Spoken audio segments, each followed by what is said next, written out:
Printing machine यानी printing press का आविष्कार हुआ। अब क्या हुआ, जब प्रिंटिंग प्रेस का आविष्कार हुआ यानी प्रिंट मीडिया, ठीक है, प्रिंट मीडिया यानी अखबार का क्या होने लगा, आविष्कार होने लगा, ठीक है, प्रिंट मीडिया जो अखबार,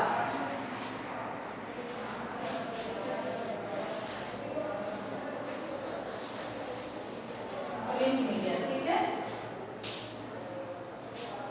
प्रिंट मीडिया का आविष्कार हुआ तो लोगों ने ऐसी सूचनाओं को मुक्त रूप से प्रसारित करने का विचार किया जो व्यापक जनसमूह यानी व्यापक जनमानस को प्रभावित कर सकती थी। इस तरह समाचार पत्रों का विकास हुआ, यानी अब प्रिंट मीडिया आई यानी अखबार आया।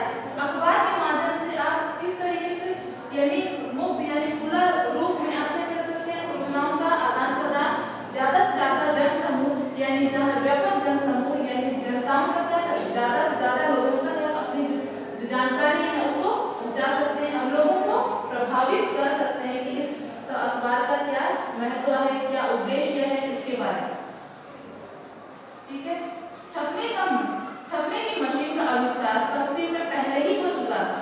पहली बार 1674 में भारत पहुंची, ठीक है। पहली बार ये प्रिंटिंग मशीन का आविष्कार पहले ही पश्चिम देश में पश्चिमी एरिया में हो चुका था, लेकिन जब भारत में ये प्रिंटिंग मशीन आई तब कहाँ कब आई, 1674 ईस्वी में भारत में पहुंची, भारत में, ठीक है, भारत में पहुंची, फिर भारत का पहला अखबार इसके करीब 100 साल बाद 1776 ईस्वी में, कितना साल, लगभग 100 साल के बाद,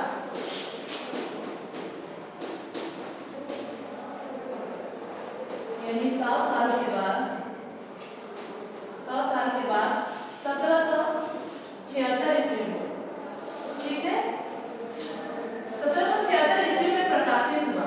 यानी भारत में प्रिंटिंग मशीन कब आई, 1674 ईस्वी में आई, लेकिन भारत में पहला अखबार करीब 100 वर्ष बाद में छपा, कब आया, 1776 ईस्वी में प्रकाशित हुआ। फिर अखबार में 2 पन्ने थे और इस अखबार में सिर्फ 2 पन्ने, यानी आप अभी देखते हैं कि बहुत सारे पन्ने होते हैं, लेकिन अभी उस समय क्या सिर्फ थे 2 पन्ने की पेज थी, पहला और दूसरा, यानी ज्यादा पेज की नहीं हुआ करती, सिर्फ 2 पेज, क्योंकि उस समय नया था, ठीक है, 2 पन्ने की थी। फिर इसका प्रकाशक ईस्ट इंडिया कंपनी का एक पूर्व अधिकारी विलियम बोल्ट्स था, ठीक है, इसका अधिकारी कौन था, ब्रिटिश कंपनी, ठीक है, east India company,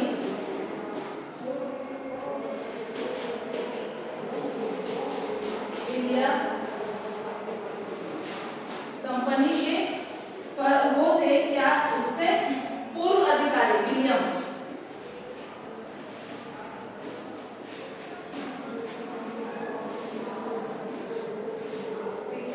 east India company के पूर्व अधिकारी यानी पहले थे जो अधिकारी, वो क्या थे, तो अधिकारी विलियम बोल्ट्स था। यह अखबार स्वभावतः अंग्रेजी भाषा में निकला था।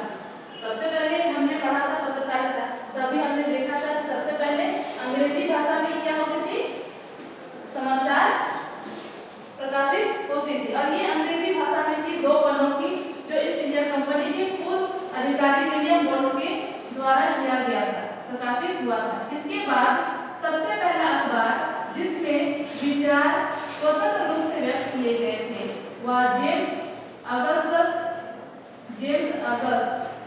जिसने 1780 में बंगाल गजट का प्रकाशन किया था, जो हमने पहले पढ़ा था उसमें, ठीक है, बंगाल गजट, और ये भी 2 पन्ने की हुआ करती थी, और इसमें ईस्ट इंडिया कंपनी के वरिष्ठ अधिकारी निजी जीवन के लेख छपते थे, यानी बंगाल गजट में जो 1780 में प्रकाशित हुई थी, बंगाल गजट, ठीक है, बंगाल गजट 1780 में प्रकाशित हुई थी। इसमें ईस्ट इंडिया कंपनी के जो अधिकारी, जो बड़े लोग, उन लोगों के निजी जीवन यानी उनका जीवन के बारे में, उनके जो व्यक्तित्व के बारे में, उनके जीवन में क्या घटनाएं घट रही है, उन सब चीजों की जानकारी इसमें दी जाती है। ये नहीं कि सार्वजनिक समाचार अखबार वो चीजें दी जाती है, यानी इसमें क्या दी जाती थी, सिर्फ निजी जानकारियां दी जाती थी। ये भी ज्यादा पन्नों की नहीं थी, लेकिन इसमें भी जानकारी सिर्फ अधिकारियों की जानकारी दी जाती थी, उनके जीवन के बारे में, उनका जीवन किस तरीके से कार्य हो रहा है, उसके जीवन में क्या घटनाएं घट रही है, उन सब जानकारियों को प्रकाशित किया जाता है।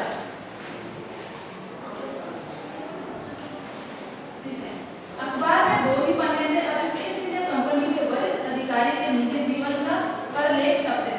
1790 के बाद भारत में अंग्रेजी भाषा के और कुछ अखबार स्थापित हुए जो अधिकतर शासन के मुख्य पत्र थे। 1780 1790 तक आते आते बहुत सारे अंग्रेजी पत्र किसके क्या हो गए, अपने 1790 और देखिए उनमें भी सिर्फ अंग्रेजों की समाचार क्या करते थे, प्रकाशित हुआ करते थे। यानी अंग्रेजों की जो शासन थी, जो नीतियां थी, उन नीतियों के बारे में ये सिर्फ क्या करते थे, सूचनाओं का जो अखबार में छपाया किया जाता था।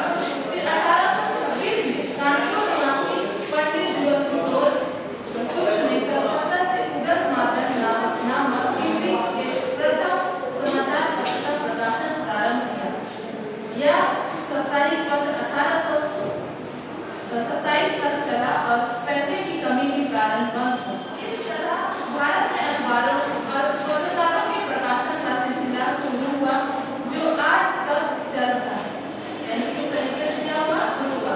शुरू में क्या हुआ, अंग्रेजी भाषा में प्रकाशित अखबार आने लगे, न्यूज अखबार सिर्फ 2 ही पन्नों की थी, लेकिन हिंदी भाषा में नहीं, क्योंकि अंग्रेजों में चालू था। इसलिए अंग्रेजों ने क्या किया, शुरुआत की, तो अंग्रेजों ने इन पत्रों का क्या किया था, आदान प्रदान करना शुरू किया था। तो अंग्रेज हिंदी नहीं जानते थे, धीरे धीरे वो हिंदी सीखे, बाद में सीखे क्योंकि उनको यहाँ रहना था, तो वो लोग सीखे, लेकिन स्टार्टिंग में शुरू में उनको नहीं पता था। तो अपनी भाषा यानी अखबार अंग्रेजी भाषा में क्या करते थे, छापते थे। इस तरीके से क्या हुआ, भारत में पत्रिकाओं का प्रकाशन सिलसिला शुरू हुआ जो आज तक चल रहा है। अब हर भाषा यहाँ तक कि बोलियों में भी अखबार और पत्रकारिता निकल रही है। इनमें केवल समाचार और साहित्य नहीं, हर विषय से संबंधित सामग्री प्रकाशित होने लगी। जैसे जिन लोगों को कंप्यूटर ज्ञान में रुचि है, उनके लिए कंप्यूटर पर आधारित पत्रिकाएं निकल रही है, ठीक है, और निकल रही है। जैसे कि जिन लोगों को कंप्यूटर विज्ञान में रुचि है, उनके लिए इस तरीके से उनके लिए कंप्यूटर पर ही आधारित पत्र पत्रिकाएं निकल रही है। यानी उनको किस पर रुचि है, कंप्यूटर पर रुचि है, तो जो पत्र पत्रिकाएं आएगी वो कंप्यूटर पर ही आधारित, ताकि उनकी रुचि क्या हो और बढ़े, उस पर उनकी जिज्ञासा और ज्यादा हो और ज्यादा सीख सके और जागृत हो सके और सूचनाओं का आदान प्रदान कर सके, उस पर उसका क्या हो सके, उसका विकास हो सके। इसलिए उस तरीके के पत्रों का विकास शुरू हुआ।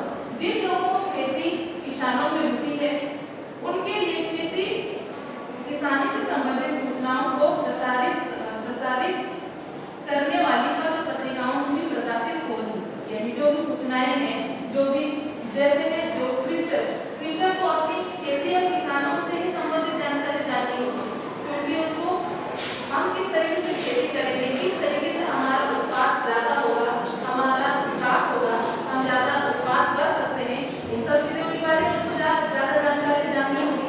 तो उस तरीके के लोगों के लिए भी क्या होगी, जो सूचनाओं का आदान प्रदान कृषक से संबंधित जो खेती किसानों से हो, वैसे पत्र पत्रिकाएं भी प्रकाशित हो रही है। इस तरह जीवन का कोई भी एक ऐसा क्षेत्र नहीं जो पत्रकारिता और जनसंचार माध्यमों से अछूता हो, यानी ऐसा कोई भी क्षेत्र नहीं है जिसमें अखबार एवं जनसंचार माध्यम का पहुंच ना हो। यानी हर क्षेत्र में अखबार एवं जो जनसंचार है उसकी पहुंच हर क्षेत्र पर, हर क्षेत्र खेल हो, विद्यालय हो, शिक्षा हो, मनोरंजन हो, या फिर चिकित्सा हो, वैज्ञानिक हो, व्यापार हो,